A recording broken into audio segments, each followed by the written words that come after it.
Long ago, in the heart of the Kikuyu land, nestled between the rolling hills and lush green valleys, there lived a young woman named Wanjiru. Wanjiru was known far and wide for her breathtaking beauty. Her skin was as smooth as the ripened banana, her eyes sparkled like the morning dew, and her smile could warm the coldest of hearts. But it wasn't just her outer beauty that captivated those who met her. Wanjiru was also kind-hearted, gentle, and full of wisdom beyond her years. Wanjiru's beauty did not go unnoticed by the spirits of the land.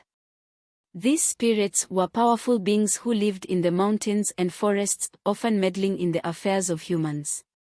They had watched Wanjiru from afar, admiring her grace and the light that seemed to surround her wherever she went. One day, the spirits decided that such beauty should belong to them and them alone. So, they devised a plan to take Wanjiru away from her people. It was during the season of plenty, when the harvest was abundant, that the spirits made their move. The village was alive with celebration as the Kikuyu people gave thanks for the bounty of the land. There was singing and dancing, and Wanjiru, as was customary, joined in the festivities. Her voice rose above the others, clear and melodic, as she sang songs of praise to Nai, the god who dwelled on Mount Kenya.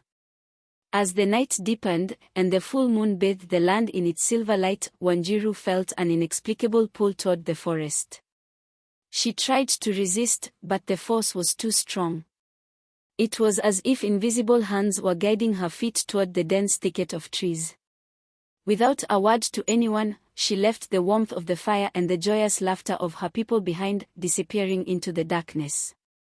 The spirits welcomed Wanjiru into their world with open arms. They led her deep into the forest, to a place where no human had ever ventured. Here, the trees were tall and ancient, their branches intertwining to form a canopy that blocked out the sky. The air was thick with the scent of wildflowers and the sound of trickling streams. It was a place of great beauty, but also of great danger, for the spirits were capricious and not always kind. For days, the village searched for Wanjiru. Her mother wailed at the loss of her beloved daughter, while the elders consulted the ancient oracles, trying to understand what had happened. It soon became clear that Wanjiru had been taken by the spirits. The elders knew that dealing with the spirits was no small matter, for they were beings who could bless or curse with equal measure. But Wanjiru was loved by all, and the villagers could not bear the thought of losing her forever. The elders decided to send a delegation to the sacred grove, where the spirits were known to dwell. They prepared offerings of honey, milk, and the finest fruits of the harvest, hoping to appease the spirits and convince them to return Wanjiru. The delegation set out at dawn, led by the village's most respected elder, Mugo, who was known for his wisdom and his deep understanding of the ways of the spirits. As they entered the forest, the air grew colder, and the shadows deepened. The trees seemed to whisper as they passed, and the path ahead twisted and turned, as if it were alive. But Mugo was not afraid. He walked steadily, his staff tapping the ground in a rhythmic beat, his eyes focused on the path ahead. Finally, they reached the sacred grove. It was a clearing surrounded by towering trees, their roots knotted and gnarled like the fingers of an ancient being. In the center of the clearing was a pool of water, so still and clear that it reflected the sky above. The delegation knelt by the edge of the pool and laid their offerings on the ground. Then Mugo spoke, his voice steady and strong.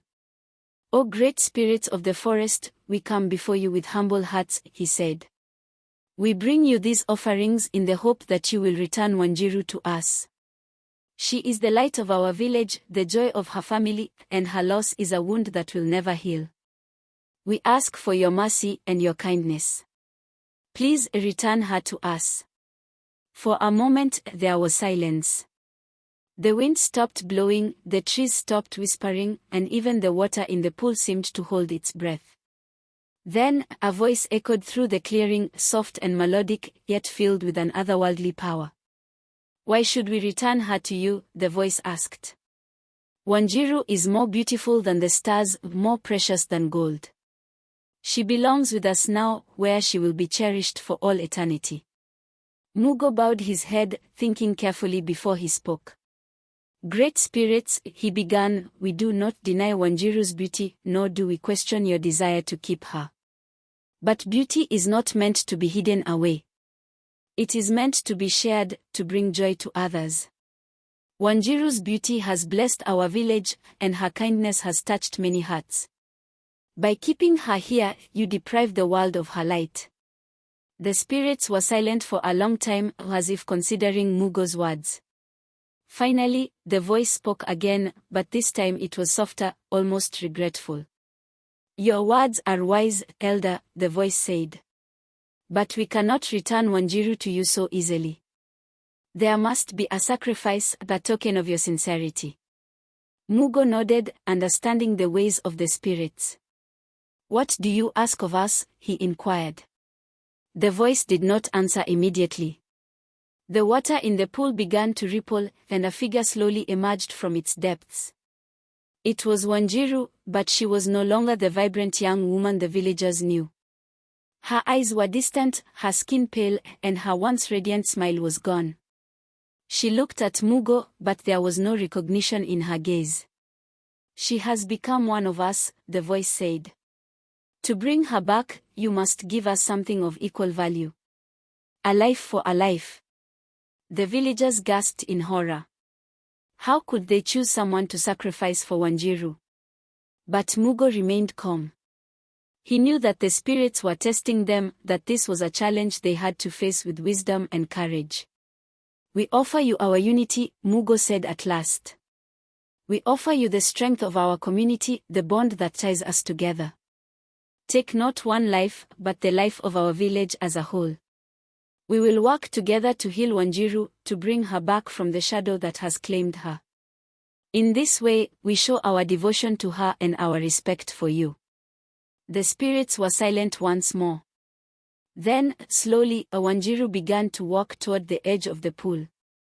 With each step, the color returned to her cheeks, the light to her eyes. By the time she reached Mugo, she was herself again, smiling as she always had. You have passed our test, the voice said. Wanjiru is yours, but remember this, the strength of your village lies not in any one person, but in your unity. Cherish it, for it is more precious than gold. With that, the spirits retreated into the forest, and the villagers, overjoyed, took Wanjiru back home. The village erupted in celebration, for Wanjiru had returned, and the bond between the people had been strengthened by the ordeal. From that day on, the villagers remembered the lesson of the spirits, that true beauty lies in the unity and strength of the community. And so, Wanjiru lived on, not just as the beautiful young woman she had always been, but as a symbol of the power of unity and the importance of cherishing the bonds that tie us together. The story of her ordeal was told and retold, passed down through the generations as a reminder of the strength that comes from standing together as one.